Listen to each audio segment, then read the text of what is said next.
This second talk um,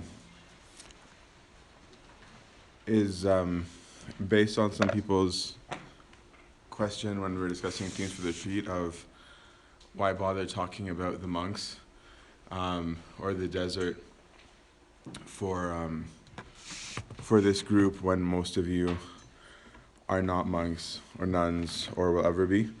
But it's still extremely relevant, so I wanted to devote one lecture to that of why do we even bother talking about the desert to begin with a focus largely on discipleship, because that's like the biggest thing that we learned from the desert. So I'm just going to start off with a quote. Everything for the most part I'm trying to take from Life of Antony. There might be some things that are not, or from his disciples today, some of the current monks or hermits. I should have liked to speak no further and to say nothing from my own promptings, satisfied with what I have said, but lest you should think that I speak at random, and believe that I detail these things without experience or truth. For this cause, even though I should become as a fool, yet the Lord who hears knows the clearness of my conscience, that it is not for my own sake, but on account diabolic warfare. But on account of your affection toward me and at your petition, that I again tell you that I saw the practices of evil spirits. A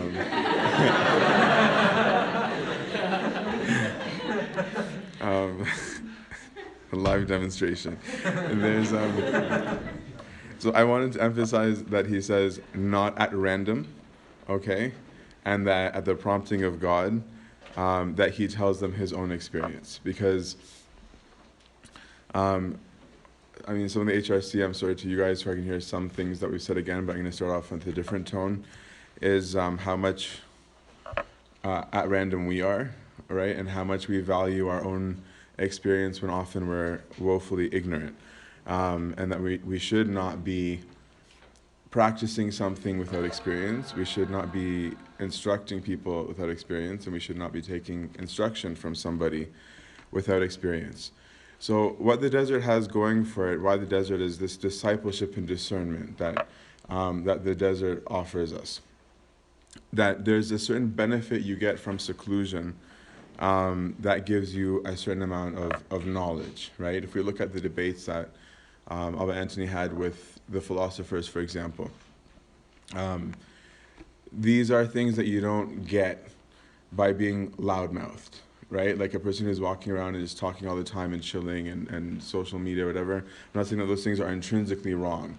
What I'm saying is that if you're never divorced from that, you are never ever going to come to these thoughts. You're never going to receive this kind of knowledge, right? Even Antony, when he was living in the city, didn't arrive at that, right? It was something that he got, that as he progressed more and more inwardly, that more and more was revealed to him. This is why St. Antony is known very well for one of his sayings of, he who knows himself knows God, right? Is that the person who goes inward, because we're in the image and likeness of God, comes to discover God by discovering himself and by battling.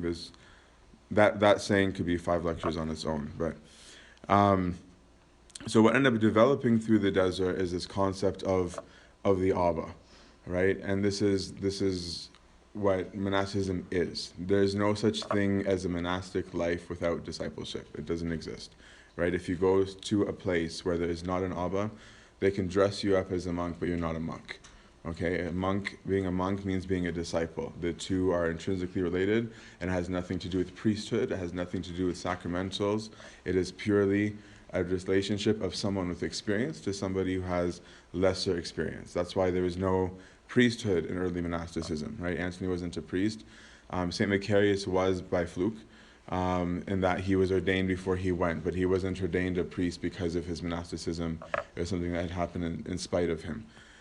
So the Abba's rule is to sallim, right, or to tradition down. This is what was different about our orthodoxy, right, and it's different than Western concepts of spirituality, is that we do strongly believe in a transmission of faith, a handing down of faith, not an independent practice, right? We don't believe in this my personal savior deal very much in our church, is that my personal salvation is not ever divorced from everybody's salvation. It's not mine alone. And the same thing is true in everything that we do. That's why we sallim everything, right? So I wish that tradition in English was a verb. For us, it's not. But in the Arabic, it captures it more, is that there's this handing down, it's a traditioning, it's a verb, it's a process. So the Abba is supposed to go from his depth to hand to somebody else. But when you read the language of the paradise of the fathers or the lives of the early desert fathers or any of them, what you'll always find is that a disciple goes to the Abba and asks a question. Abba, give me a word, or Abba, tell me how ought I to deal with such and such. And the response of the Abba was almost always, well, my Abba told me. Like, he wouldn't even just start off by saying, oh, let me tell you, right? He would usually start off by saying, well, let me tell you what I received from my Abba, who said of Abba so-and-so that he never did, yada, yada, yada. And so it's really, it's interesting to see, because what you also will notice as you read more and more is that they're all coming to very similar, if not the exact same conclusions, independently of one another. Whether you're in the Western Desert or the Eastern Desert, you end up coming out with the same kind of knowledge. And this is still how the desert works. Like, that's why even I have trouble lecturing on these things, because for me, growing up, I was mostly a Q&A person. Like, it was like, okay, what do I do with this? Whether it's his current disciples today, no one will walk into the monastery and be like, hey, let me tell you about anger, right? Somebody like, hey, tell me, how do I control my passion of anger? How do I talk less? How do I become more humble, right? And they'll say, oh, well, I remember that Abuna so-and-so had this situation. It's very much storytelling. That's why people are very drawn to the desert literature, because of the amount of storytelling that's in it, because it's one of the best ways to transmit knowledge. So the Abba is the father, and the Abba receives it through his experience, and he's received that tradition from hopefully the fathers before him when they've existed. And where they don't, they have answers for that, because even in that, the disciples will ask, well, what happens if I can't find an Abba? And they give instructions for that. And so if you wish, the Abba or the desert, we see them as the specialists, right? When you wanna, if your kid is sick, like your 4-year-old is sick, you're not gonna just go to some random doc when it's getting serious. You're gonna go to the specialist, who's pediatrics, because you want to make sure it's somebody who actually understands the specific case extremely well. You're just going to feel more comfortable with them. This is what we find in the desert. So the desert is where you find the specialists of virtue and the specialists of fighting sin. And you'll find that any sin that you can think of that you're battling is in the desert fathers, right? The desert fathers talk a lot about fornication because they fornicated, right? Like, people seem to forget that these are real human beings, right? And that their falls and their successes is what produce the volumes of literature. So you'll find that they talk a lot about dealing with thoughts, that they deal with anger. As a matter of fact, they might deal with some of these things more strongly than we do, because when you live in a tiny, close-knit community, right, it's like dealing with your family. You can scream and yell at your family members, but you can't do that to people in public, right? So they did these things with one another, where they fought and they physically fought, right? And they laughed and they left and they got kicked out. We see, like, humorous stories. I don't know if you guys know this famous story of, this one I'll say Abba John the short, because St. Antony didn't mess up like this. But Abba John had like an ego problem at one point, where he decides that he doesn't need to work like the rest of the monks. And so he tells his brother in the flesh came to be a monk as well. And he goes, I'm going to be like the angels who praise God day and night. So I'm going to head off to the side, and I'm going to take care of myself. So do what I told you, take care of your baskets and like all that jazz. So he leaves, and nobody goes to send him food. And so he waits and waits and waits, thinking at some point someone's going to offer him food, and nobody does. So eventually he leaves his cell, goes to his brother's cell, and he's like, no one sent me food. And he goes, no. He goes, who are you? And he goes, I'm John. And he goes, who is John? And he goes, I'm John, I'm your brother. And he's like, no, my brother became an angel. And so to tell him, like, who do you think you are, right? So like there's a lot of humor in the desert, right? And Abba John learned his lesson of that he's not an angel. But so we learn from them these kind of things, and these things are very applicable to daily life still, right? Is that we'll see almost every one of these examples has a living manifestation in the secular world or in the non-monastic world, because we're all egotistical. And we all feel a sense of entitlement, and we all think that we're being more holy by doing certain things. So we learn from those things. But what we get from them is how to interpret it, right? If you don't read that anecdote, you don't realize the presumption that's in it. Another person might look at it and think, oh, wow, like, that's dedication. Good for him. We should support him, right? But it's like, okay, but that's incomplete. A man ought not to eat if he doesn't work, right? This is what St. Paul said. So we have to find from them the specialists are able to discern, right? And that's the key word of St. Antony, right? Particularly is this keyword of discernment, of finding the middle way, the royal way in the middle. Someone might say, well, can I use the Bible to acquire my virtue? Right? This is sometimes the rebuttal to it. And I would argue, no, you can't.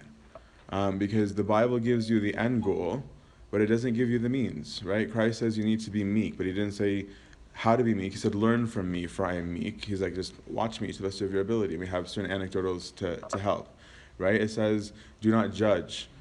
It doesn't say how not to judge. It just says, don't judge, right? So we obviously take our principles biblically of what it is that we ought to achieve, of what the perfect man looks like, what the relationship with God looks like, but we can't take enough from it to know how to arrive at those places. And that's why you'll find that all of the Desert Fathers are extremely biblical, right? Like even Antony's responses to everything is spewing biblical verses. He's got the Psalms down pat, and he talks a lot about the importance of them. But we learn from their experience of how does one acquire the virtues that Christ speaks of. That's why in that section, I won't reread it from yesterday, where he talks about demonic warfare, he's like, okay, let me tell you about my experiences with them. Not that I want to be puffed up, but that you know that I'm speaking from experience, that this is the progress, these are the steps that the devil takes. Whereas like first they start with the thoughts, and when they are not able to take you with the thoughts, then they do this, and they do this, and they do this. And it's a comfort to us to see this progression, to understand, oh wow, that's what happened with me, for example. So we learn from that, from their experience, not from their theory, right? That they're not sitting there theorizing. They're not sitting there saying, oh, I think maybe the devil does such and such. Like, no, this is what he did, right? And then they discuss it and they come with them. The Abba helps us discern virtues and its source. So for example, like we said, how do I determine if an action is meek or not? And so here's a story from St. Antony. It says, at another time while I was fasting, he, being the devil, came full of craft under the semblance of a monk, with what seemed to be loaves, and gave me counsel, saying, eat and cease from thy many labors. Thou also art a man, and art like to fall sick. But I, perceiving his device, rose up to pray, and he endured it not, for he departed. And through the door there seemed to go out as if it were smoke. So, as a person who is not experienced, if somebody came looking like a monk, right? Like, it's not like the devil suddenly appeared in his room. No, he gave the appearance of walking up to him, of just being a monk, just like anybody else, and saying, hey, like, chill, you're overdoing it, right? Most people might be like, you know what, you're right, have a seat, let's eat and drink, right? But we would assume that, because there are other times where Antony does the opposite, right? There are other times that, and we'll go through them, where, in fact, Antony will tell someone to stop praying or to stop eating, as opposed to continuing in the labor. But we need to realize that we need to differentiate something that's right and wrong, that something that has a semblance of good might not actually be good, right? Not somebody coming and telling you to pray more, for example, which is what happens in another story, is telling you the right thing. So we might not know how to differentiate whether something is done selfishly or selflessly, right? These are the kind of things that we have to be taught how to discern, right? When somebody's volunteering to do a service, for example, are they actually selfish or are they selfless? And what if they're both, right? Because maybe they are both, and actually in most cases they are, right? So then does the person do it or do they not do it? And if they do it, what are the restraints? And if they don't, then what is going to be the harm? And if I put them in, are they going to harm others, right? These are things that a discerning person has to think about. How do I know when somebody's silence is good or not, right? Because a virtue isn't necessarily always good, right? Like if you just decide to practice the virtue of silence when your mother and father are screaming at you, right? This is not a wise application of virtue, right? They're going to look at him and be like, yeah, Amir fi Qadis, like, no, you need to talk to me because you did this, right? And we need to talk about it, right? So there's a time to remain silent, there's a time to speak, but how do I know when and in what manner, right? These are the discerning things that they tell us. Because somebody could be overdoing it, right? So, for example, there's a famous story of the arrogant Palestinian monk who came hearing of the virtue of Antony. And so he comes to visit the monastery. And what does he find? He finds Antony chilling with the monks. And they're just having normal conversation. They're not praying and they're not they're not glowing in the dark and doing all the stuff that he thought they would be doing. And what does he do? Is he judges them, right? Like he's just like, oh, this is Antony? Like this guy is lame, right? Like we have stronger people in Palestine. I thought this was going to be like the great, right? That he's the guy that we've heard of from the ends of the earth. So this is all internal. And so Antony, knowing his thoughts, because he's a boss, he's just like, come here. And he was just like, so he was, take your bow and arrow. And he's like, okay, dock it. And he was like, and release it. And he's like, tighten it and keep throwing arrows. So he keeps on telling him to do it over and over and over until the guy's just like, no, you can't. You're going to snap it. It's going to snap. It's going to snap. Like he's worried about his bow. And he's like, exactly. That's what happens to the monks. Right? He's like, if you continually tighten them over and over and over, over and over and over, he's like, they will snap. They're human beings. He goes, there needs to be a wisdom in how we do this. So he also didn't have them go nuts with, like, all right, guys, like, let's like get satellite television and chill, right? But at the same time, that there's a value in community, right? And this is the discernment of somebody who knows the real state of his spirit, because there's people who will be like, no, no, no, you can always do more, so do more, right? But that doing more, there's a monk from St. Antony's who couldn't handle certain things and today took off his monastic garb, right? There's another one who's become an atheist. Okay, so overdoing virtue is not holy, right? Overdoing it for doing it anything other than the right reason and the right quantity is a hazard, right? It's a good thing to take your seizure medications when you have seizures, but if you take when you don't, it's toxic, okay? And if you take too much of it, the pharmacist is coming in, then you are going to do even more damage, right? So we have to be aware of it, and this is what the specialist can see, right? Is that what is the right remedy? What is the right dose? What is the right context for this? Is this the right therapy for this person in their context, okay? Or is there a better one? The Abba helps us deal with blows and despair. For example, often this is the words of Antony, often they would beat me with stripes.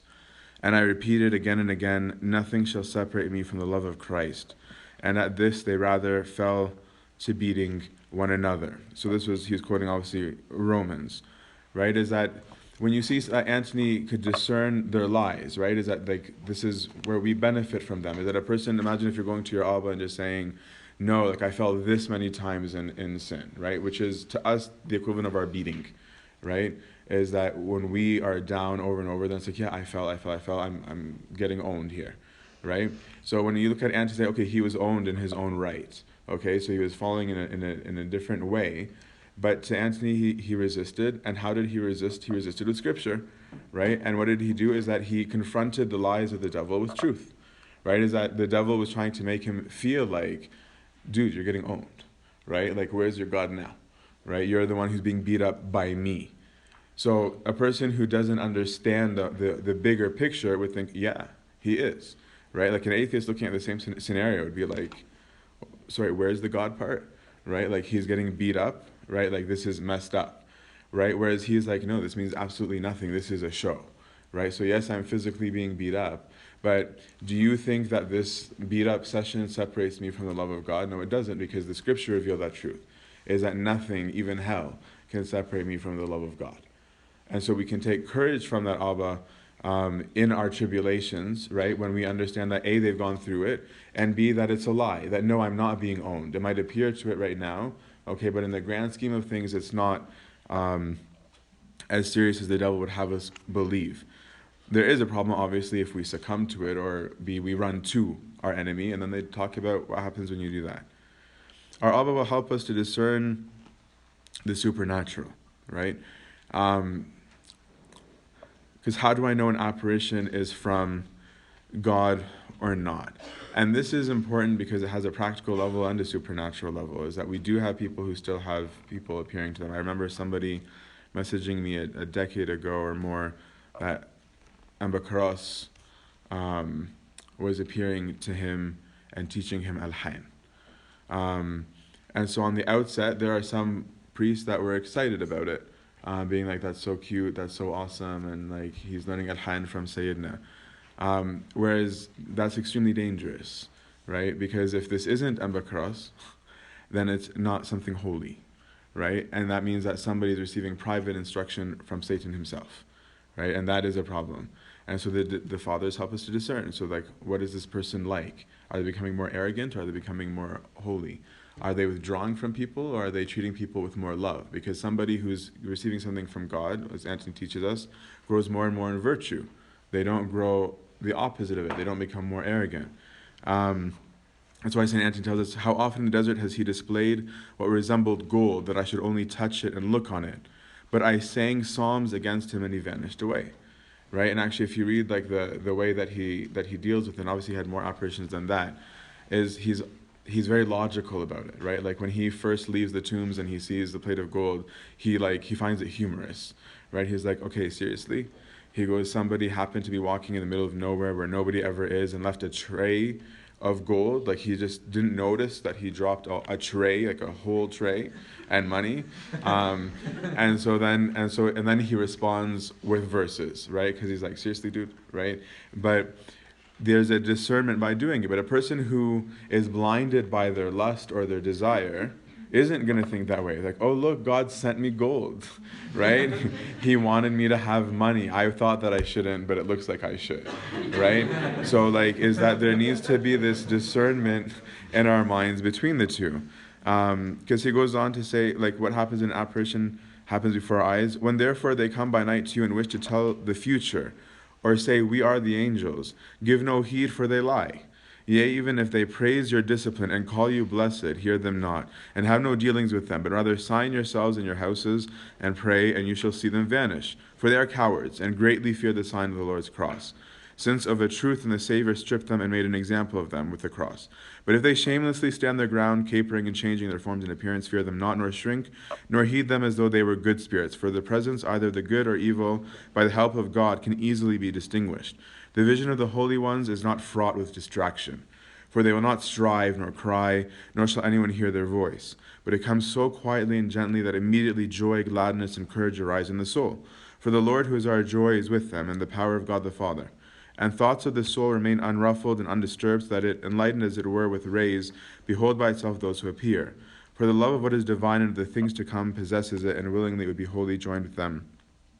Which is why, and he goes on to talk about Gabriel in the case of Zacharias, and Gabriel in the case of St. Mary, immediately take away the fear, right? And that's what they always say, is that they remove the fear from the person in front of them. Whereas he goes on to talk about how anything demonic brings worry, it brings ella, it brings confusion, it brings some sense of darkness, it brings you unrest, right? It makes people around you feel uncomfortable, right? Is that it starts to be like, what is going on with this guy? Like, I don't know, maybe he's holy, but something about him like rubs me the wrong way, right? And that's the person who's more spiritually attuned, right? But this is the first person who's teaching us about using the sign of the cross. I mean, today we grew up with this Muslim bazooka thing, right? But this is something that was very real to him, right? Because this is what he acquired in his experience in his warfare of what is something that I can use against the devil. That's why even like for me, we talked at the far last year about the exorcisms. I didn't like this Bismillah business, right, until I saw the sign of the cross being used really effectively, because it's a real thing, right? It's not theoretical, and he discovered this through his practice of it. And you'll see so many stories that will support this through the Desert Fathers, right? Is that he's like, okay, they're going to come and flatter you. And this is typically what happens to us, is that when someone comes, whether it's demonic or the devil using another human being or just human error, the person who flatters you wins over your heart so quickly, right? Whereas a person, again, who knows himself, and will come to this whole knowing yourself, will know that there's nothing humble about us, right? Like, and if you think you're humble, you have a problem, okay? Because you're not going to know that you're humble if you're humble. You're going to still perceive in yourself where you lack. But that's why you have the two famous modern, well, one of them is modern, one of them is not. The one monk who the angel came and taught him how to, did praises with him, went to his spiritual father. His father told him, dude, this is not healthy. And he was like, my spiritual father is jealous, right? So he decides to go do his own thing. Eventually, the angel convinces him that he's as holy as Elijah, that he should meet him on the monastery wall and jump off to be taken off in his chariot of fire. Falls down, almost dies, luckily it repents before. Versus the other extreme, right, of somebody who is more Antonian in his way, who when an angel of light appears to him and says, Tubak, right, blessed are you, you holy one of God, who prays and fasts and blah, blah, blah. And the monk who's not joking looks at him and he's like, I think you have the wrong cell. He was like, the monk beside me, he's really holy. And he was like, but you couldn't be meaning me, right? And his humility made the devil vanish like vapor, just like what happened with Antony. So the discernment of spirit is so important that you must have an elder. This is something that you won't get by your personal experience, because it's so easy to be deluded. And if you're deluded in these things, God help you. It is so hard to come back. And if you meet somebody who's obsessed with spiritual consolations, the delusion is strong and it's scary, and it's very hard to bring them back. There are such things as spiritual consolations, and we'll see them with Antony, and there are such things as visions and all sorts of things. But these things are never goals, right? And again, these are things that we learn from the Desert Fathers. Okay, this is why we're talking about it, is that the Desert Fathers are the ones who exposed that to us, because it became very normal. Because a person who gets past physical warfare, right, what we call the wars of the left, will end up getting wars of the right, and we'll talk about those at the fourth lecture. So how do I determine signs, for example? Because everybody today is obsessed with signs. I think it was a sign, right? This happened, right? And then they'll take it as proof of the thing that they wanted. So there's a famous story of St. Antony and these monks that were like, I wonder if the demons could be the ones who are telling us stuff. So they start their journey to Antony to ask him that question, and on their way, their donkey dies. And so they arrive at the monastery, and they're having a meal with St. Antony, and St. Antony just looks at them and goes, so how was it on the way that your donkey died? And they're like, how did you know? And he was like, the demons told me. Right? So he gave them a 2-for-1. Right? He was like, yes, okay, the demons do tell us, because that's how I know about your donkey. Right? To make it clear to them, yes, that they give useless knowledge. And he talks about the uselessness of the information that they give. For example, he goes on to explain about the demons. Again, they are treacherous and are ready to change themselves into all forms and assume all appearances. Very often also without appearing, they imitate the music of harp and voice and recall the words of Scripture. So they will use holiness to make you think that it's something good. Sometimes too, while we are reading, they immediately repeat many times like an echo what is read, which sounds really annoying. They arouse us from our sleep to prayers, and this constantly, very hardly allowing us to sleep at all. And in which case, like I'm saying, Antony did the opposite. He just slept more, right? He didn't get up and pray like he did in the last story. He was like, nope, time for sleep, and would sleep. At another time, they assumed the appearance of monks and feigned the speech of holy men, that by their similarity they may deceive and thus drag their victims where they will need, but pay no heed to them. Oh, this isn't the right quote, but he goes on to talk about how what their means are, what their mechanism is, right? So he says they know stuff because they're everywhere, and that gives you the false impression that they're foretelling something, right? So he's like, for example, the rising of the Nile in Egypt is a big deal, right? That was what everybody's livelihood back then and their food depended on. So if the Nile didn't rise, there was no food that year. It was a big deal. So some soothsayer could come and be like, give it 2 weeks and the Nile will flood. And he's like, no, there's no soothsaying here. He was like, some demon over in Ethiopia saw the major rains, right? And he goes, so the water is filling and it's on its way. It's just a matter of time, right? But to you, it gives this image of him knowing the future. My priest in Canada used to give a good example of, he goes like, let's say you, like back in the day before emails and all of that, when people would have to use snail mail. He was like, imagine you go to apply for a job and you're having your interview, right? You walk out of the room and the person, the two people leading, they need to come in. The people leading the interview might have decided on the spot together of like, we're going to give him the job. But they're still going to send you the letter and the package and the whole thing. So some tant at your church is like, you're going to get that job, I know, right? And then the next day you receive the letter.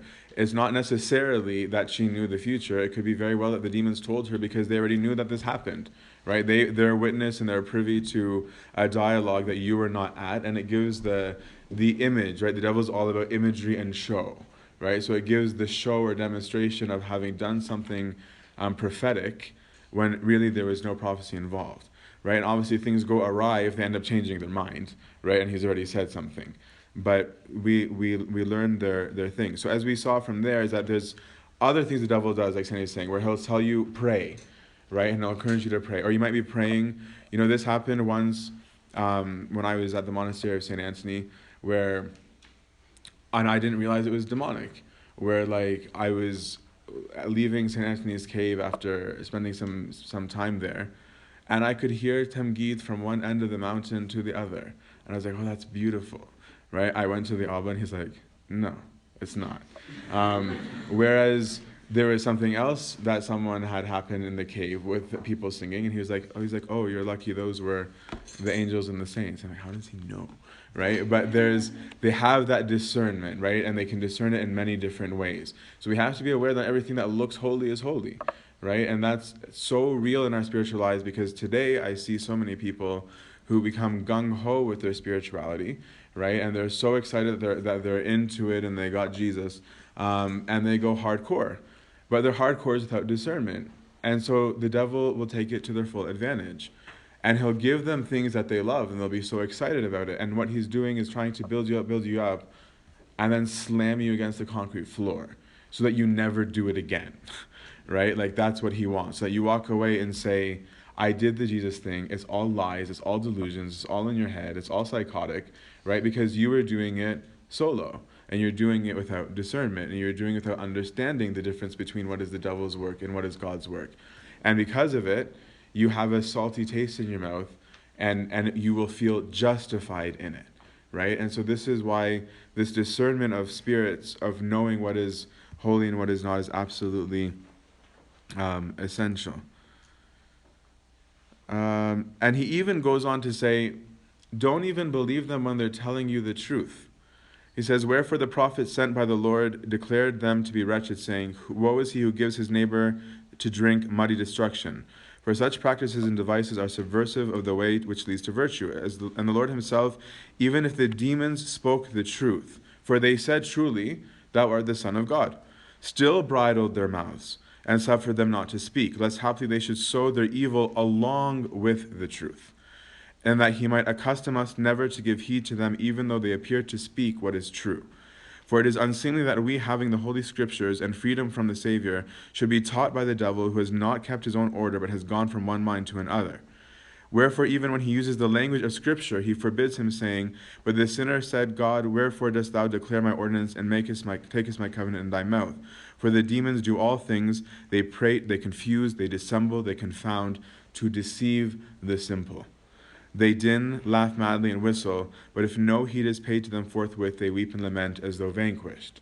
Right? And this is important to realize. Like an expression my father confession in Canada used to use all the time was this: it had like 1 drop of cyanide and 99% chocolate. Right? Like he was like, you have this wonderful, really good thing, but there's 1 drop of cyanide in it that's enough to kill you. And this is the mechanism of the devil, is that he mixes one monumental lie or one destructive lie in a whole lot of truths. This has been his way since the beginning, right? Even with Adam and Eve, he spoke mostly truly to them, right? It was true that the day that they ate of the tree that they were going to die, but not instantaneously. There's a bit of a twist to it, right? It was true that when they ate of the tree that they were going to know stuff. That was also true. What was not true is that God was jealous of them, okay, and that he was afraid of them being like him. So he took things that start off with true so that you feel comfortable with this lie, right? If somebody comes at you with something that's so blatantly bizarre, right, you're not going to give it much thought, right, unless you're like into conspiracy theories, right? But if you're not, right, then it's like, this sounds bizarre, right? But when he says, hey, don't you remember, like, he said this, she did this, and then you said this and you thought this, and that's true, all those things will be true. Like, it's because of this. And I was like, oh, right? And then the damage begins. Either you break off a a good relationship with a friend, right? Or you leave the church, or you hate your priest, or you think your bishop is scandalous, like whatever it is, you end up with all sorts of conclusions that cause damage and that grow, right? The devil is not looking for a one-time fall, right? The devil hates your guts and he wants you dead permanently, forever, eternally. He doesn't ever love you. So we have to be aware of that. The Abba, okay, this father, the reason for this father, the father resolves your doubts, right? Is that we all have doubts, right? But when we're dying from our doubt, when we see somebody alive in front of us, that becomes a consolation to us, right? Because today people seem to think that I need to have my own experience all the time to believe. Why can't I benefit from Abuna Lazarus's conversion, right? Why does Abuna Lazarus's conversion have to be my own? Right? I don't need to have St. Mary walk out of an icon to hug me to believe. But it's a comfort for me to know that this modern disciple of Antony had this calling and that he had this thing himself. Right? I can only imagine for the disciple who might be just like doubting his monastic calling, what it was like to follow him and see Jeremiah come down from heaven to explain scripture to him. Right? Because then it's like, okay, I don't care what I've got or I don't have, I know that it's real because that dude has it. Right? This is a real benefit. We might not think about it, but it is, because we do have times where we're down. We do have times where we doubt. We do have times where we feel like, is this really for real? That when we see somebody in front of us in whom the Spirit is very much alive and that has definite and clear experiences, that can be a source of resolving my doubt, is the experience of others. Because then you know that there is actually a solution to that thing that you're struggling with. We also need this Abba, we need this Desert Father image to have these outside experienced eyes looking at us, right? Is that the outside eyes is the one who can assess us better whether we're overdoing it or not.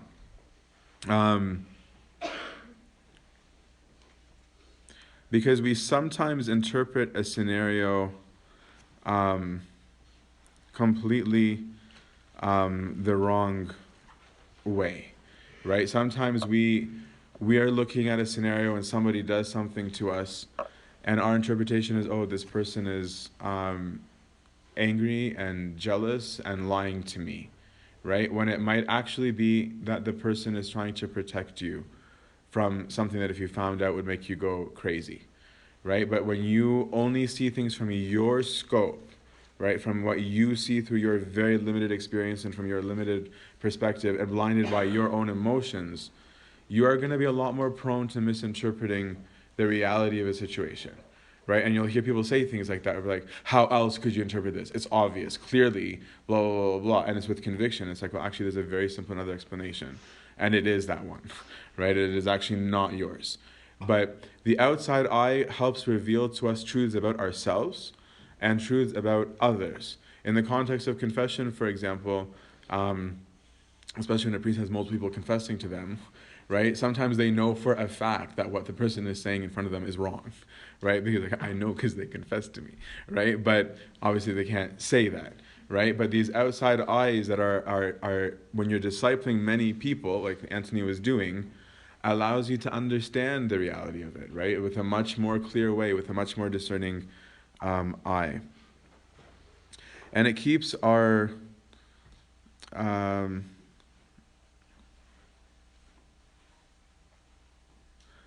so I was going to use a scenario to contrast like the difference of this.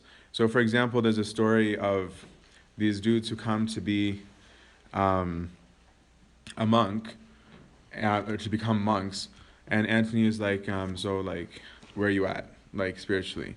And he's like, do you guys have like love for one another? Like, do you return love for evil? And they're like, no, that's a bit hard for us, right? And they thought like, oh, Antony's kind, I'm just going to be real with Antony and it's going to be cool. And typically that's the case. And like, okay, well, at least do you not return evil for evil? Like, I mean, if you're not able to turn the other cheek, do you at least like kind of prevent yourself from smacking the guy back? I'm like, no, this is a little difficult, right? And he's like, okay, do you at least pray for them? That's tough, right? And everything that he asked, they're like, no, no, no. And he was like, he looked at the monks like, make them some soup and have them go. He was like, sorry guys, like this isn't for you, right? Versus another monk who fell into fornication, okay?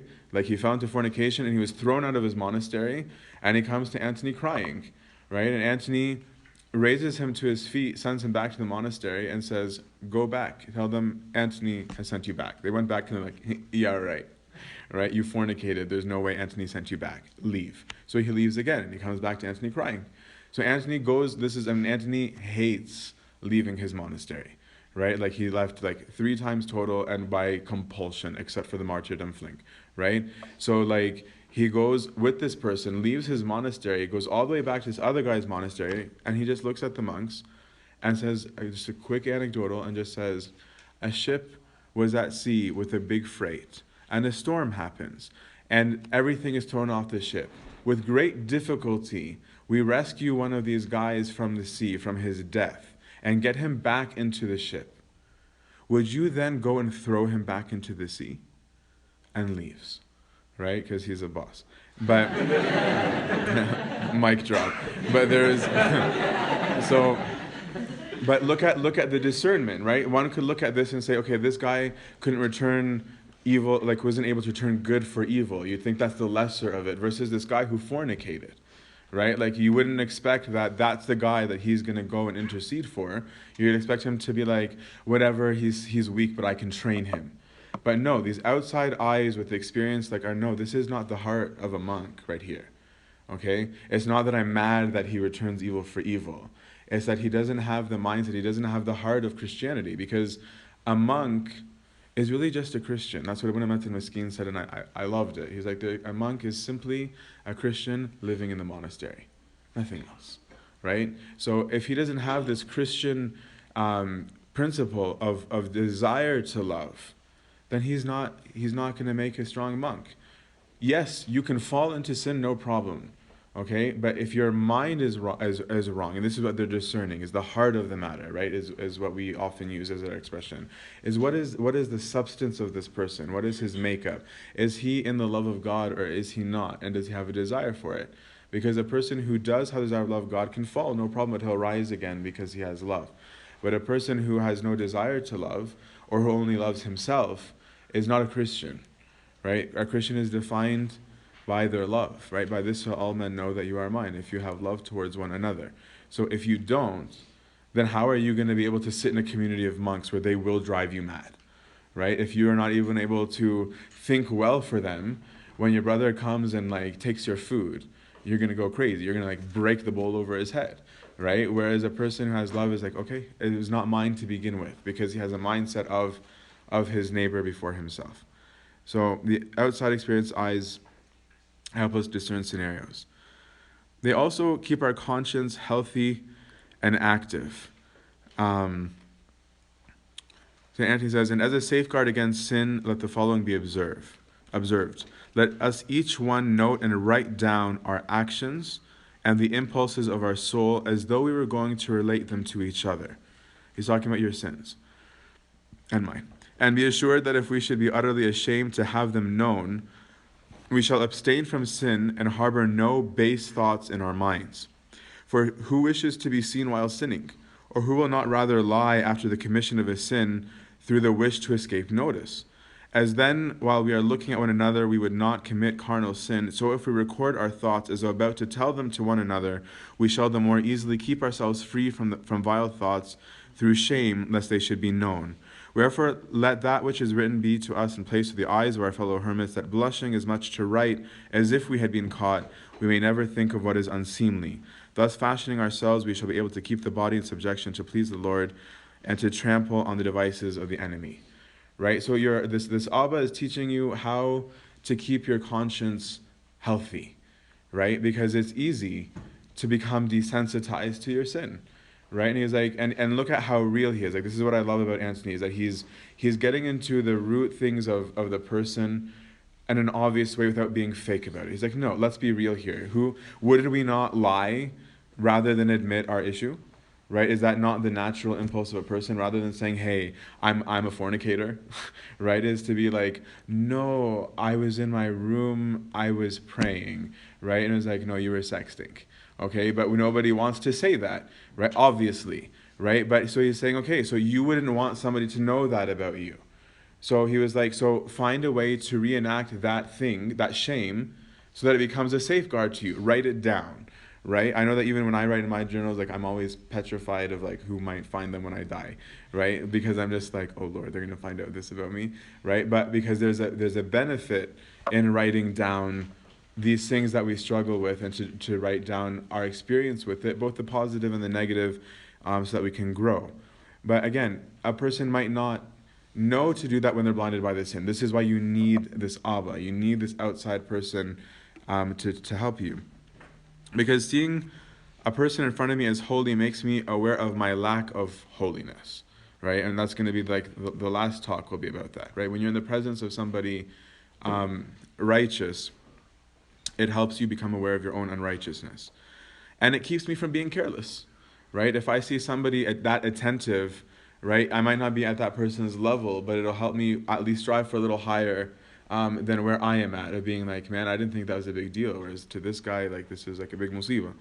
And it also helps protect me from looking back, right? Like the famous monastic adage of he who puts his hand to the plow ought not to look back. But that's true of our Christian lives as well. When I've decided to be on the pursuit of virtue, it's easy to look back when I fall, right? Whereas when somebody's like, no, falls are normal, just don't leave, it's encouraging. The Abba relieves our suffering, right? Everybody is happy to look at Antony. It's repeated multiple times in the life. Is that just looking at him became a source of comfort. When someone comes to them, to Abba Antony, to be healed of their diseases, obviously that brings joy, right? And not just the physical diseases, but our spiritual diseases and our ups and our downs. When somebody comes who's just in a bad place and sits with them, like when I sit with Abuna Lazarus, it's enough to just chill. He doesn't have to talk about something holy. I'm just going to be in a good mood by simply being in his presence. But add to it when the person speaks the words of life, right? While Antony thus was speaking, all rejoiced, right? And look at the impact it has of being in the presence of somebody, of a real holy man, okay? In the presence of the Abba. This is what your Abba should look like. All rejoice. In some, the love of virtue increased. In others, carelessness was thrown aside. In others, self-conceit was stopped. And all were persuaded to despise the assaults of the devil and marveled at the grace given to Antony from the Lord for the discerning of spirits. So their cells were in the mountains like tabernacles, filled with the holy bands of men who sang psalms, loved reading, fasted, prayed, rejoiced in the hope of things to come, labored in almsgiving, and preserved love and harmony one with another. Right? So whatever state people were at, they were raised, right? Simply by being with him. But there was somebody who was already righteous, they became more righteous. Somebody who wasn't became righteous. And think about these people who are becoming monks, right? This is a new thing. You got to remember that. This is not a thing like now. It's like, oh, maybe you should be a monk. You've got these personality traits. Maybe that's for you. No, that didn't exist, right? So they were so moved by this man that they were like, I'm going to leave whatever I'm doing because I want that. Whatever it is you're doing, there's something good about you. I want to be that, right? This is the most compelling testimony of all, right? Is that this person's joy and ability to discern is enough that people are willing to just get up and leave everything that they know, right, to something that didn't exist. Just like the early disciples. I can't imagine what it was like for Peter to just get up and leave his boat and follow him, right? Like it's a bizarre thought. We talk about it casually today, right? But can you imagine being at the mall and some dude coming up to you and just being like, follow me? Right? And then you just do that forever, right? Like this isn't like a week or two, and it's like not even go by to your parents, right? It's just like, okay, right? So clearly there's a deep charisma, right, in this person, and Antony radiates the face of God, in my view, and that's why people were able to get up and leave and make those decisions that on a secular, very human level are absolutely ludicrous and insane. I know my parents would have had a heart attack if I did that. With some, he says, with those who suffered, he sympathized and prays. And in another, like he comforts those who are mourning, the joy with those who are joyful. And was able to find in people what they were struggling with. I just didn't want to read all of the quotes because I don't want to overdo it so that we have time for some questions.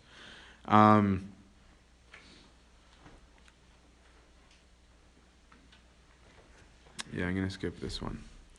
And they bring our minds back to God, okay?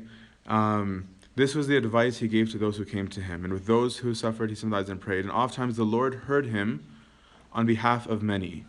Yet he boasted not because he was heard, nor did he murmur if he were not. So not everything he prayed for happened, okay?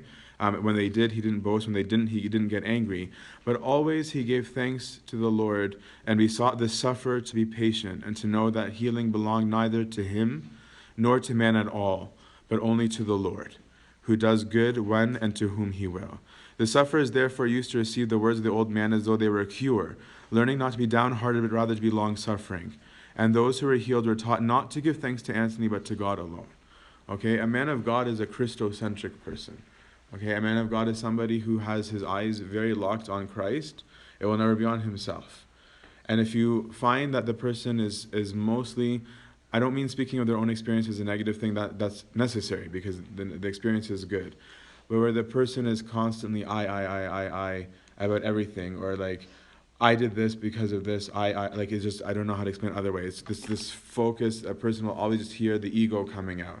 This isn't what the holy man looks like, right? Is that for him, he was like, I asked, he said no, right? But obviously with some sympathy, right? But it's just that this isn't mine to give. It is not mine to decide whether you'll be healed or not, right? And that's why even this particular thing is real to Antony, because we see Antony in another situation where he looks at God and he says, well, how come? Right? He doesn't ask the person, he doesn't moan with them, but he says to God, why is it that there are young people who are dying and that there are old people who are not? And why are there people prospering who are evil, and there are people who are in destitution who are good? And the voice of the Lord came to Antony and said, none of your business. Okay? But he dialogued with him in other ways, right? And he wasn't mad at Antony for asking, right? And then Antony took this and clearly built an experience with it, because when you read some of the sayings of Antony, you'll find it becomes a sermon, right? Like it turns into something else because he lives with that word for a while, and then it becomes real, and then he learns it, and then he teaches it. But a true Abba will bring our mind always back to God, right? Antony is always focused on the goal. He's never distracted, right? It doesn't matter what noise is going on in the person's life or in his own life. He brings the person back to God. So I'm going to not repeat the HRC aspects of the importance of discipleship. That was what I originally intended. But to say that you must have a spiritual guide. Okay? If you are guiding yourself, you are the blind leading the blind. You will fall. You will probably get monumentally hurt, right? And why bother with that? Like, why intentionally allow yourself to get hurt? You need somebody who can discern spirits to you, somebody who can recognize something that's an innovation or not, somebody who can tell you whether you're going too far to the right or too far to the left, somebody who can expose you to whether or not you have a whole lot of self-trust in yourself, because this is the most common thing, I think, in our generation. This is the do-it-yourself generation, right? Is that we really think that we know how, and you don't, right? Without grace, you are nothing, right? That's why even Antony's approach to the demons is never like, yeah, bring it and roll up my sleeves and I'll take you down, right? He's always got one of two responses. My God is big, or you don't have authority because of my God. But it's always about his God. It's never about himself. So you need that person who can protect you from harm, and that is willing to bear your weaknesses. I'll give maybe just one story that we had used from there, which was from I'll do a shout out to St. Macarius. We'll allow him one good story. Where there's a story of St. Macarius, and the devil is doing his rounds of temptations, and he comes to St. Macarius boasting. And he was like, Abba Macarius asked him, so how are the fathers? Which is very humble of Macarius. And so the devil's an idiot. So the devil is like, he goes, I have a particularly good friend. And he was like, who lives out over there? And he goes, he does anything I want. He's like, I don't even have to beg him. Like, I just have to be like, hey, why don't you do this? And he does it. So Macarius obviously is very worried for him. Macarius is known as the compassionate one. Macarius is not as compassionate as Antony, but he's compassionate. But so Macarius is like, So he goes to visit the brother, And he goes to the monk. He's like, so how goes it with you? He's like, everything's good by your prayers, right? Which is typically how we are. It's all good. Abuna, just pray for me. That's good, right? Meanwhile, I feel like Bilawi, right? So he says, oh really? And he's like, yeah, everything is good. Yeah, like have some shay, right? So he was like, oh, he's like, everything's like, there's no struggles, there's no major temptations. No, it's all good. And he's like, oh, you're lucky. He was like, because Macarius is very old at this point. He goes, you're lucky because, I'm old, and I'm struggling. Like, sometimes I have lust. And the monk's like, actually, me too, right? And then he was like, oh, really? Because, I have a problem judging. It happens. Like, me too, Abba, me too, right? And so he skillfully brought out of this guy his confession. He goes, but then he was like, but you know what I do? When I'm overtaken by lust, I do this, okay? When I'm overtaken with judging, I do this. When I'm jealous of my neighbor, I think this, or I pray this. So he gave him the remedies. And so whatever period of time elapses when Macarius is walking, the devil comes by, and he's like, so how did it go? And he was like, that friend of mine became my worst enemy, right? Is that by this skilled father, right, exposing to him to his sins, praying for him, and because of his prayers, I think this is why God allowed him to know these things, right? He was able to save a soul. Imagine if this monk had just been left to his own device and saying, Ma'alish, mahanamani, he didn't ask, he doesn't care, right? That person would have suffered and died. But we need to have that outside voice that protects us from ourselves, protects us from the enemy, protects us from deceit, and saves us from a multitude of woes that might beset us. I can send out the notes from the HRC talk about how to choose your spiritual father and the importance of discipleship if people are interested. And if not, no worries, but we can open it up to questions now. If there are questions, or leftovers from yesterday as well.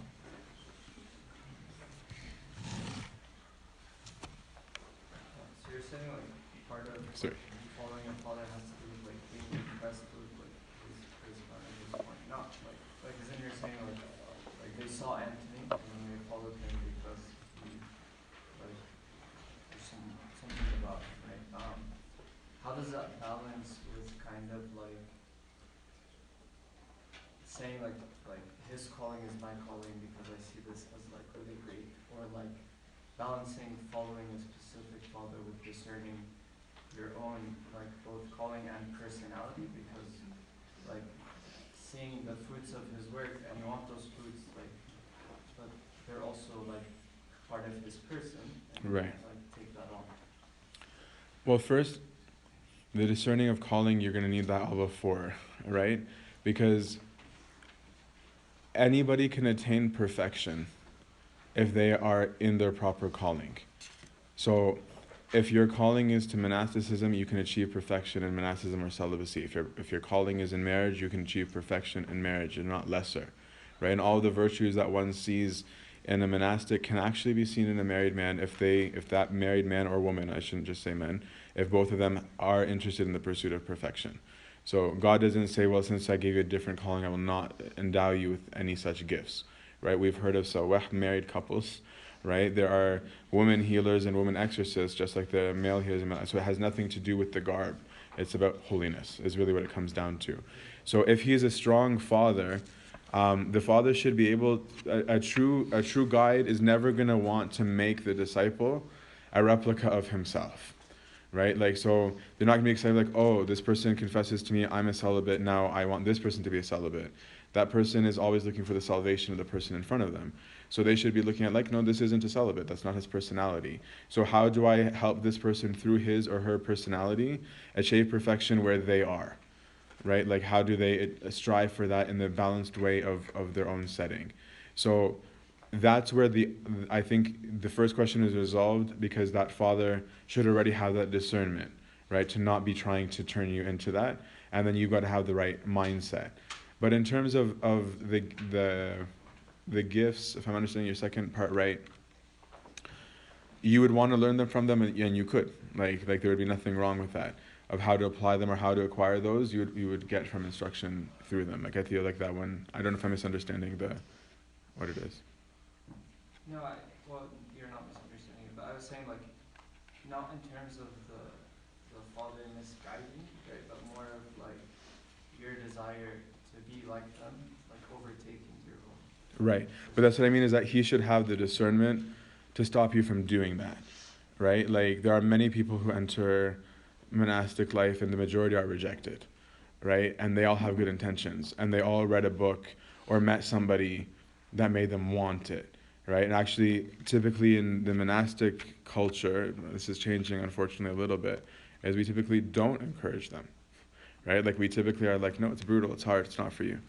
Right? It will even be like, no, you see all this stuff in me, you like it, but you don't realize what it's like. It's well, like, they'll actually try and make a deterrent to see the stability of the call, the firmness of the call, and to see whether the person is willing to withstand that or not. Because if they just flake like that, there's a problem, right? Like, then they're not going to withstand any kind of temptation because it is a different kind. So, no, I think that the Father, you might have that problem as the disciple, but the Father should not have that problem of realizing that that's exactly what you're doing and being able to say, no, Habibi, I know you like this because of our friendship, etc., but maybe this isn't for you, right? Even with the wound of Lazarus, like, I remember him talking to me one time and saying he was happy when I took this, like, the service monastic route as opposed to the traditional one, even though I love the traditional one, right? And I longed to be beside him at his cave. But he was like, no, he goes, I tried the service thing. It's not for me. Right? He goes, even when I was a professor, even before I was even a Christian, I was somebody who was to myself all the time. And he's like, but I've known you since you were however old, and you've always had this thing for such and such. And he's like, so you ought to be here. Like, that's mean, like, they're not like, and he knows that I have aspirations and that I'm probably deluded or whatever, but he had the discernment to look at me, knowing me, because I have to know you, to say, no, we are different. Right? I'm somebody who loves this. I can only thrive in this. You can thrive in both, so go do that. Right? So that Abba should have that discernment to see it. You know how you say that, so you say there's different temptations that, those in the monastic life have, but, I mean, being that even they, like, for instance, you're saying when you're at the monastery, you had these, the devil doing things, trying to tempt you or trying to make you imagine that it's him, or not him, but, so it's like us living, when you hear that, when you hear this about you in the monastery, and like we're here in the real world, it's like, it just feels like there's like no way to even figure out what's what, because there's so much stuff out there. Even if you try to live the virtuous life and you try to do what you can, it's like, is this, I think I know the answer to this. Is this where it's going to be like, well, that's where you need the Abba, but I don't know. That's where you need the Abba. Yeah, yes, you do, for that reason, right? But that's why, like, the next talk is about spiritual warfare. Because if you live the life of holiness here, you yourself will also start to acquire virtue, right? And you also will start to grow in discernment. Right, is that you will be able, this is why Christ says, my sheep know my voice, right? He doesn't just mean audibly, right? He means that a person who knows me, and the only way to know him is to be like him, right? Is a person who will be able to recognize there's something unholy in this, right? There's something not righteous, and that will help you realize things. That's why when we look at Antony, I mean, this, I can blabber on and on about this. That's what I'm saying. I love his focus. Because you're going to be distracted by the world and completely unable to figure things out in the world if you don't know who you are and what your goal is, right? If you don't have as a big deal salvation, you will be swept with every wave that comes, right? And you will have no clue what's the devil and what's not. You will be confused. So the guide helps build you and helps discern, but he's also trying to raise you up to become the next generation. Right? So like Antony is this amazing Abba, but he raised disciples, and those disciples led after them. At one point, they were the idiotic, stupid kid, right? At another point, they became the new elderly saint, like dripping with oil, right? So like, this is what happens. Like, there's somebody who teaches you the way so that you stand up on your own feet, and then in turn help the ones that come after. But I might focus on that more in the other lecture. So demons know future things because of communications with other demons. Yes, right? The demons are almost omnipresent, not because they are omnipresent, but in the sense that there's so many of them and they're everywhere. Okay, so yes, they know everything that's that's going on, and they take full advantage of that. Can demons know thoughts? What are the limitations and how do we know that? Demons do not know thoughts. Demons can give you thoughts, but they don't know your thoughts. Having said that, with like 5,000, 10,000 years of experience with humans, they can often make a pretty good educated guess of what you're thinking about. Okay, so like if like you are like in some romance and the person's trying to break up with you, I'm pretty sure he knows like what you're thinking about, right? And if there's an incident that's happened in front of you, yes, he's pretty aware of that, probably going to be somewhere near your mind. I'll answer the third in a second, because if these questions are related to that, then I'll do those first. Go for it. Sorry, anyway, so it kind of relates to this question. So we look at those fathers, those monks. They had great spiritual guides, but looking at our current world, we really don't see those great fathers, great spiritual guides. This is kind of unrelated to the topic, but.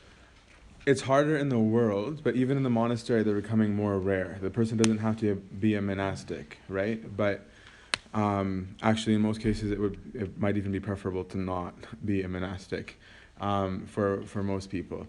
But there is a problem, right? Is that the whole world's level has fallen down several notches, right? So if you find a good person, stick to them, okay? We disciple ourselves to holy people. Spiritual guides are not always priests, okay? Like they can be righteous people. I mean, here in the diocese, most of you know Abuna Carlos, like we've talked a lot about Tan Samira, right? Tan Samira, like he was the closest. If you want to learn more about her, talk to him. But even for me, I saw her as a spiritual mother, right? I saw in her everything that I wanted to be. I saw in her a woman who likes to pray, right? So I went to her and asked her, how do you do this? What do you do with this? Like, and she was endowed with spiritual gifts even more than many monks that I know. So find a person who exhibits the trait that you want. If you can't find everything in one person, no problem. Well, you can do what Antony did at the beginning of his life, which was go to the outskirts of the city and find the people who live, and that he took a virtue from each one of them, right? Like, I remember sometimes even in lecture in college, like just sitting there in those breaks of hearing people's conversations where I'd be very moved by some of the things people said, where like some girl might be having a quote unquote messed up life, but she's talking about what's going on. I'm just like, Lord, I have no patience compared to that girl, right? Like I would have gone nuts. Like I don't know if I would have believed in you if I went through all the stuff that she just went through, right? So I can learn perseverance and endurance and patience from somebody who didn't even intend to teach me that, right? So learn how to acquire the spirit of discipleship, and you will find that God gives you grace. God will give you grace even at the hands of a horrific priest. Because even look at the story of Samuel, right? When God was calling him, Samuel didn't know that it was God. He kept on getting up being like, where are you? And he's like, I don't know what's going on. So who was it that discerned the voice of God for him? A rotten priest. And what was the first thing God told him? He's going to die, right? Like, so even though this was a person who wasn't an incredibly virtuous man. I mean, Eli had his faults, but he also had some good. But God still gave him the grace. So I would say focus on acquiring the spirit of discipleship, and God will always, always provide. I have never lacked for a teacher, right? And when I did, he still spoke, right? Whether it was through the books or through the bishop or through a monk, there was always a voice, because he who seeks will find. That's a promise of God. Right, so don't have a negative approach of woe is me, there are none holy, not one, as David says, right? But instead have some confidence that the Lord cares about you and wants you to grow, right? He's not going to be mad at you for wanting to grow and not provide you with it, but you must seek to be a disciple, because the humility of discipleship is what will protect you from all these dangers that we've talked about. That's why that famous quote of Antony, I saw all the snares of the devil, and I groaned within myself and said, Lord, who can pass this? And he heard a voice saying, it is humility, right? Discipleship is humility, and it protects you from the snares of the foe, because you put no confidence in your own righteousness, but rather in the grace of God.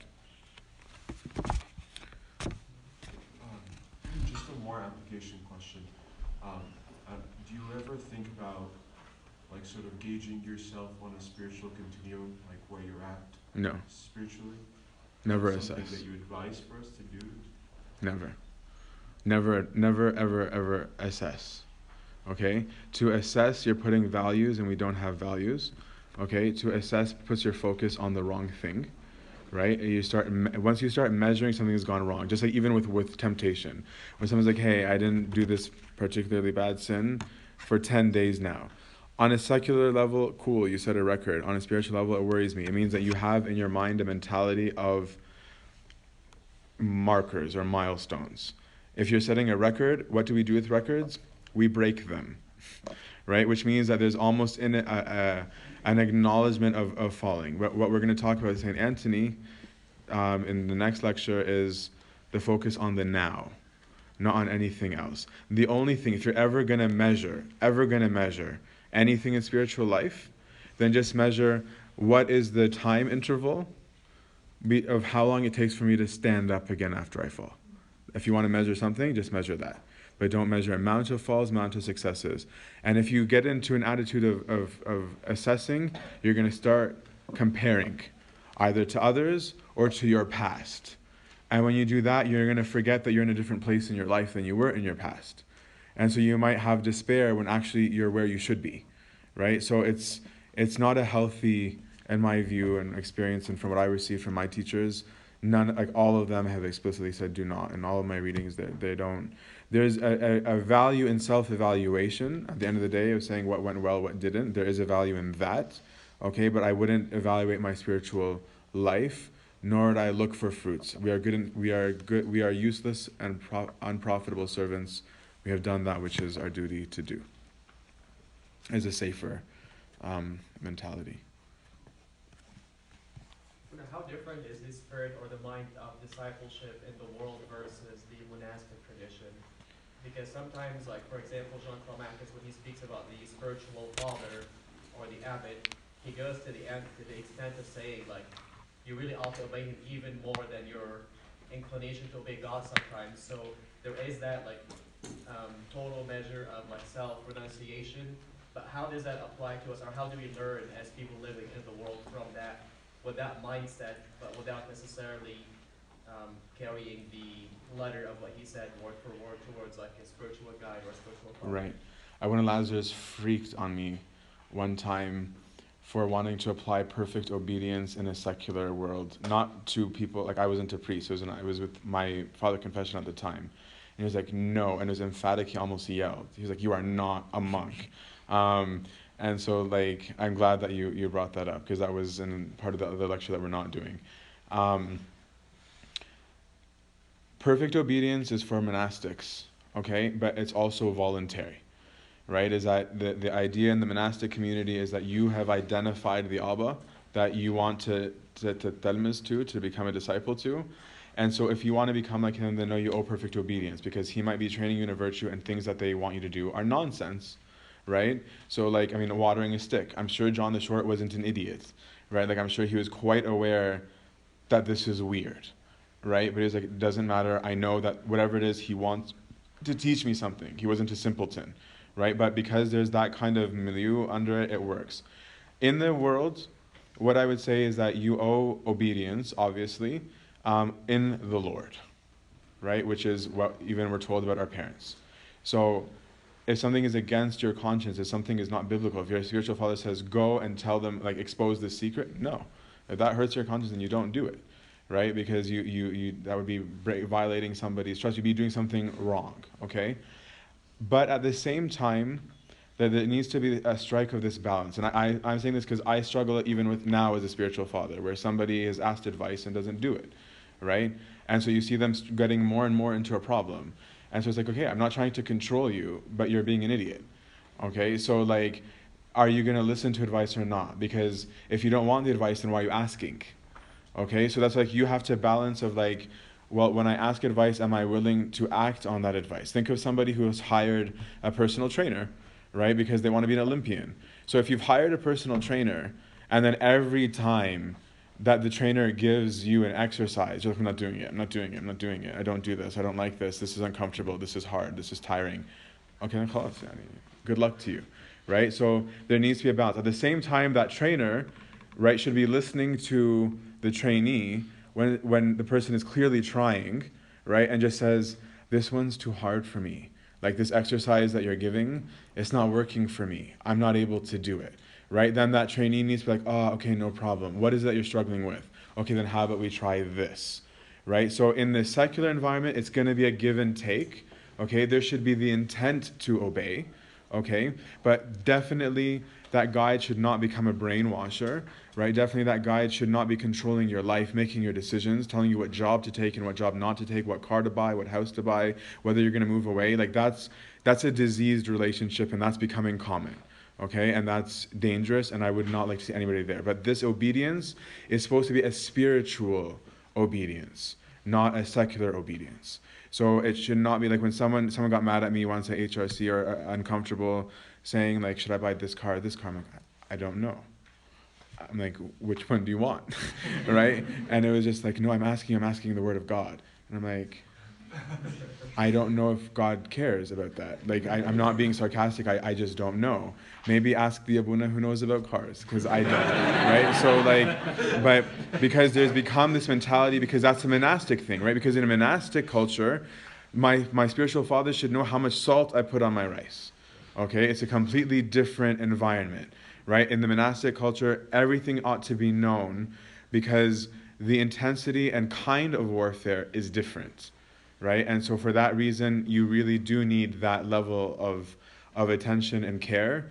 But again, the bigger part is identifying the father first. Right? Like as I said, like Antony was identified. He didn't project himself. Is that you should already see in that father what you want to acquire. So you ask them. And if you've approached it that way, you're already going to listen to him.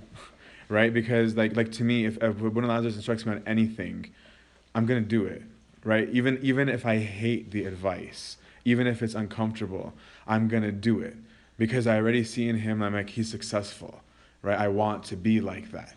So it's a spirit, but those are the two extremes of it. What is a good book to start knowledge on spiritual warfare? That's a good question. There are so many. Maybe this year, can I send a list of recommended reading to post? I'll post. There's a whole bunch, and I'll categorize them on different concepts and ideas, because there's hundreds of books. I won't send hundreds, but it'll be easier to send that. We're good? Okay, thanks a lot, guys, and glory be to God forever.